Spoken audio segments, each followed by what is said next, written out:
नमस्कार, कैसे हैं आप सभी लोग? बढ़िया हैं आप लोग? कभी कभी बहुत कंफ्यूज हो जाते हैं, वीडियो देखते होंगे, जैसे आपने खोला वीर को कैसे सिद्ध करें, यूट्यूब पे सर्च किया, एक बाबा बताता ऐसे सिद्ध करो, बीड़ी पीते सिद्ध हो जाएंगे, एक बाबा बताता लंगोट बांध के पढ़ते ही सिद्ध हो जाएंगे, दूसरा बाबा बताता है घुमाते ही सिद्ध हो जाएंगे।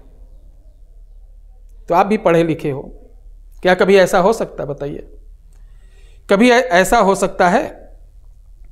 लेकिन आज हम बताएंगे, अगर आप चरित्र के पक्के हैं, चरित्रहीनता नहीं है आपके अंदर, धर्मवान हैं, आस्थावान हैं, तो मैं वादा करता हूं आज जो मैं प्रयोग बताने जा रहा हूं मिथ्या निकल जाए तो आप जो बोलोगे वो मैं करने को तैयार हूं, लेकिन भावना आपकी सच्ची होना चाहिए। ध्यान रखना, ने वीर बजरंगी हैं, पूंछ से लपेट के पटक के मार डालेंगे। बजरंग बली असना चाहिए कही कारण, थेप खिलावत हो धन धाम कुटुंब छुड़ाए दी हो, सबके दरबार फिरावत हो, को देख हंसे को बके गारी, सबके मुख थेप खिलावत हो, जब दास नगा के सहायक हो तो काहे ना आस पुरावत हो, बजरंग बली असना चाहिए कही कारण थेप खिलावत हो। प्यारे दर्शकों, बजरंग बली तो मिनटों में खुश होने वाले हैं ईश्वर, ऐसे परमपिता परमेश्वर हैं ये बस प्रसन्न हो जाएंगे। आपके मंत्रों से नहीं इनको मतलब कि गुरुजी मैंने 1.25 करोड़ कर लिया, कुछ नहीं हुआ। अरे 125 जाप कर लोगे तो प्रत्यक्ष हो जाएंगे, लेकिन जब तक आपका ये नहीं शुद्ध होगा, मंत्रों से नहीं, मंत्र तो आप चाहे जितना जाप कर लो, जब तक का तन मन 5 तत्व आपके जो 5 प्राण है वो जब तक का शुद्ध नहीं होंगे तो कुछ नहीं होगा। तो कोई भी मंत्र तंत्र टोना टोटका करने से पहले अपने आचार विचार संस्कार व्यवहार इत्यादि को शुद्ध करके अपनी ओरा को मजबूत कर लो। यानी गायत्री मंत्र का कम से कम 10,000 बार जाप कर लीजिए, गणेश भगवान के मंत्र का कम से कम 10,000 जाप कर लीजिए। उसके पश्चात आप साधना करिए, देखिए किसी प्रकार का भय, किसी प्रकार की त्रुटि आपकी साधना में विघ्न कभी नहीं आएगा। तो शुरुआत करते हैं, ये कैसे होगी साधना, कब होगी? प्यारे दर्शकों, शनिवार को आपको सुबह सुबह नदी में जाके संकल्प लेना है कि मैं 1 घंटे का नित्य 21 दिन का एक जाप करने जा रहा हूं। यह हनुमान जी के नाम का है। आप अपने किसी अगल बगल पंडित को पकड़ लेना, वो संकल्प करवा देगा। बोलना एकावीर साधना करने जा रहा हूं। इसका संकल्प लेके आप सीधे घर चले आइए। सुबह सुबह सूर्योदय से पहले स्नान करना है। उसके बाद 5 पान के बीड़ा, बजरंग बली को पान के बीड़े बहुत पसंद है जिसमें लौंग चुभी हो। 5 पान के बीड़े और 5 लड्डू, हलवाई के यहाँ का मत लेना, अपने यहाँ बेसन की एक पूड़ी बनाओ घी में और उसको ऐसे ऐसे मसल दो और थोड़ा गुड़ डाल के ऐसे ऐसे बना लो, मेवा मिश्री डाल के। डेली ऐसे करना। 5 छोटे छोटे लड्डू पान के पत्ते पे रखकर आप 1 डाल वाला जो आकड़े का पेड़ होता है, आकड़े का 1 डाल वाला छोटा सा, उस पेड़ के पास, अब बहुत से लोग कहेंगे क्या गुरुजी इसको मैं बाहर से खोद कर ला कर गमले में लगा के घर पे कर सकता हूं? तो नहीं, क्योंकि जिस जगह वो जन्म लिया है उसकी ऊर्जा वहीं पे रहेगी। उखाड़ दोगे पुनः 3 महीने लगेगा उसे एक्टिवेट में। तो जहां ये पेड़ है उसी जगह आपको दक्षिण मुख होकर कुश का आसन लगाना है, धूप बत्ती सुलगाना है और जाके प्रणाम करके उस पेड़ के ऊपर थोड़ा सा अक्षत और सिंदूर छिड़कना है। बजरंग बली का ध्यान आवाहन करने के पश्चात, बहुत सरल भाषा में बता रहा हूं, बहुत इसके अंदर आपको टीम झाम नहीं करना है। उसके बाद आप सर्वप्रथम 5 लड्डू दें, हनुमान जी को पान का बीड़ा दें, कपूर 1 हाथ लेना है, पत्ते पर रखकर पान के ऐसे ऐसे जलाकर पेड़ के नीचे दूर रख दें और 1 जनेऊ वो पेड़ को पहना दें।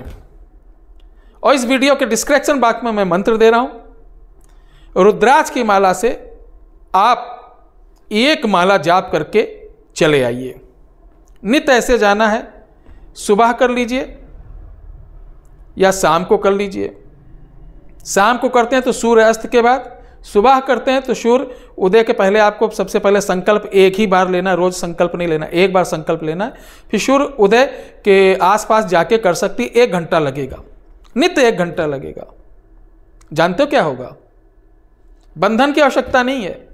10 दिन 12 दिन के बाद वो पेड़ अपने आप जैसे मंत्र पढ़ोगे तो वाइब्रेट करने लगेगा, कभी दाएं झुकेगा कभी बाएं झुकेगा, तो डरना नहीं, उसको जो काम हो रहा करने दो। अंत में उस पेड़ की जड़ से आपको एक सांप निकलेगा। क्या निकलेगा? सर्प। तो डरना नहीं कि ये मुझे काट लेगा, फुफकार रहा है, बिल्कुल मत डरना। मंत्र कंप्लीट कर लेना। मंत्र कंप्लीट करने के बाद जैसे सर्प निकलेगा, खड़ा होगा, तो आपको उस पेड़ पे जो जनियों चढ़ाए थे उतार के जैसे अपना पहनोगे, तैसे वो सर्प जो है वो बाल रूप में जैसे तुम्हें कुछ दिखेगा, वीर जैसा बहुत तगड़ा लाल लाल चमकता हुआ और तेज प्रकार रेडियम जैसी आंख, एक बंदर के समान ऊर्जावान दिखेगा। वो थोड़ी जैसे गड़गड़ाहट वाली आवाज में आपसे बात करेगा, डरना नहीं है। अगर आप रक्षा के लिए चाहते हो तो प्रतिदिन श्री राम रक्षा स्रोत पढ़कर अपने ऊपर फूंक कर तब बैठिए। जब वो पूछेगा कि बोल, वो भक्त बोलेगा या लांगूर बोलेगा? आपको भक्त बोलेगा या लांगूर? बोल लांगूर, किस लिए बुलाया? आपको बोलना, प्रणाम करना, हाथ जोड़ना कि मेरी बुलाने की हैसियत नहीं, मैंने निवेदन किया, आपने मेरे ऊपर कृपा की मुझे दर्शन देकर। मैं बस यही चाहता हूं, जिस प्रकार बजरंगबली ने मर्यादा पुरुषोत्तम श्री रामचंद्र जी की सेवा की, जिस प्रकार कलयुग में समस्त प्राणियों की रक्षा कर रहे हैं, उसी प्रकार हनुमान जी के आदेशानुसार आप जब भी आपको हम याद करें, हे एकल वीर, आप प्रत्यक्ष होके जिस रूप में चाहे मेरा कल्याण, मेरे आने वाले याचक यानी जो हमारे पास याचक आए उसका कल्याण कर दिया करें। मुझसे जो बन सकेगा मैं नित्य आपको भोग में दूंगा।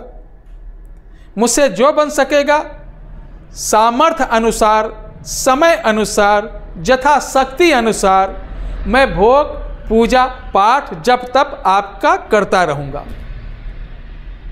तब वो बोलेगा कि ला ये जनियों मुझे दे दे, तो आप जनियों उसे दे देना।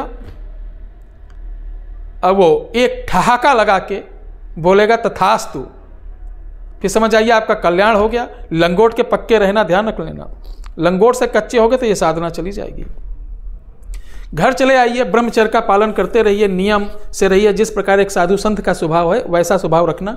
उसके बाद आप घर पे बैठ के किसी का भी भूत प्रेत, किया किराया, जादू टोना, बड़े से बड़ा काम, इनकी चौकी लगा के इनको एक छोटा सा आसन लगा देना। सबसे पहले आवाहन करना, ये आपको दिखेंगे बैठे हुए।